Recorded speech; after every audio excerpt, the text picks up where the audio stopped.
భోజనం చేసేటప్పుడు ఏమున్నా ఏం లేకపోయినా పచ్చడి ఒక్కటి ఉంటే చాలు కడుపు నిండా తినేస్తాను అని అనేవాళ్ళు ఎంతమందో నాకు కామెంట్ చేయండి.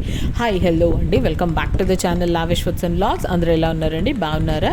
సో ఈరోజు రెసిపీ వచ్చేసి ఇన్స్టెంట్గా చేసుకునే టొమాటో పికిల్ అనమాట. ఇది జస్ట్ ఒక 20 days నిలవ ఉంటుంది, కొత్తగానే ఉంటుంది. చాలామంది పాత పచ్చళ్ళు ఇష్టపడరు అనమాట. సో అలాంటి వాళ్ళ కోసం ఈ రెసిపీ. దీనికి వచ్చేసి ఒక ప్యాన్ తీసేసుకుని నేను ఒక 1/2 kilo దాకా టొమాటోస్ తీసుకున్నాను అనమాట. ఆ ప్యాన్లోకి ఆయిల్ వేసేసి అందులోకి కట్ చేసుకున్న టొమాటోస్, ఉప్పు, పసుపు, చింతపండు వచ్చేసి ఒక లెమన్ సైజ్ చింతపండు తీసుకున్నాను. ఇవి వేసేసి బాగా మగ్గిపోయేదాకా మూత పెట్టి వదిలేసేయండి. మూత పెట్టి అవి బాగా ఉడికిపోయిన తర్వాత వాటిని మంచిగా చల్లారిపోనివ్వండి. కంప్లీట్గా రూమ్ టెంపరేచర్కి రానివ్వండి. వేడి పచ్చడిని అయితే గ్రైండ్ చేయొద్దండి, ఎందుకంటే తడి ఏర్పడి ఏమవుతుంది, మీకు చెడిపోతుంది, ఉండదు.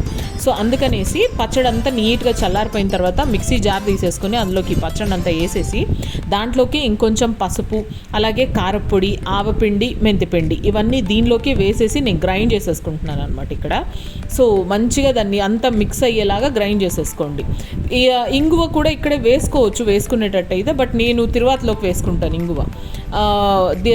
గ్రైండ్ చేసేసుకున్న తర్వాత అదే ప్యాన్లోకి పచ్చళ్ళకి ఆయిల్ ఎక్కువే పడుతుంది. దాంట్లోకి ఒక 7 to 8 tablespoons దాకా ఆయిల్ తీసేసుకొని అందులోకి తెల్లగడ్డలు, కరివేపాకు, ఇంగువ వేసిన క్లిప్ మిస్ అయిపోయింది, సారీ. సో ఇంగువ కూడా యాడ్ చేసేసి అది కొంచెం వేగిన తర్వాత మనం ఆల్రెడీ గ్రైండ్ చేసి పెట్టుకున్నటువంటి పచ్చడి ఏదైతే ఉందో అది వేసేసి ఉప్పులు కారాలు చూసుకోండి ఇక్కడ, ఎందుకంటే పచ్చళ్ళలో ఆయిల్ తగ్గినా, ఉప్పు తగ్గినా, కారం తగ్గినా చెడిపోతుంది అనమాట. అంతా మిక్స్ చేసేసుకొని ఒక 2 నిమిషాలు మంచిగా వేపుకున్నారంటే super tasty tomato pickle ready. Instant tomato pickle. నచ్చితే కనుక లైక్ చేసి ఛానల్ సబ్స్క్రైబ్ చేసుకోండి.